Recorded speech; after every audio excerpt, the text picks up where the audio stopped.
Whether it's the morning wake-me-up cup, the mid-morning office coffee run, or the 3 p.m. pick-me-up, coffee is an essential part of most Australians' day. But with the outbreak of the COVID-19 pandemic in 2020 shutting down business fronts overnight thanks to lockdown laws, most cafes lost their clients overnight. Wisdom in a Cup in South East Queensland is one such cafe who, having opened just before the COVID pandemic, has been for a rocky first year of business. Talking with Joanne, the owner of Wisdom in a Cup, we get a real insight into what running a cafe during the COVID pandemic has really been like. Hi Jo, thanks for talking to us today. What made you open a cafe to begin with? It's always been a dream of mine for about 20 years. I've run cafes for other people and I just wanted something that was mine, a little bit more unique.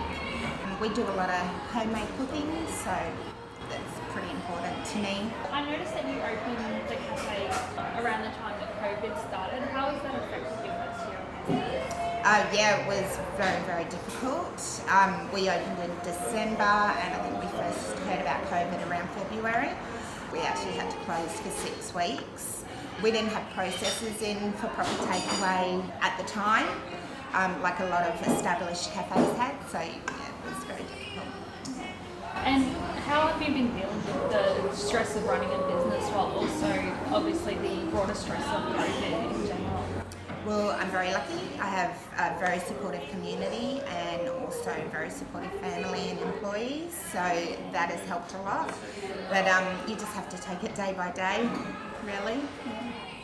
And how has the COVID pandemic affected your staffing? Because obviously it's very hard to, pay staff if you have a snap lockdown every day. Yeah, well, my staff are casual, so it really only affects the staff, but that's hard for them because they have bills to pay and families, mortgage, and yeah, not being able to work for 3 days, that's a really big impact on them.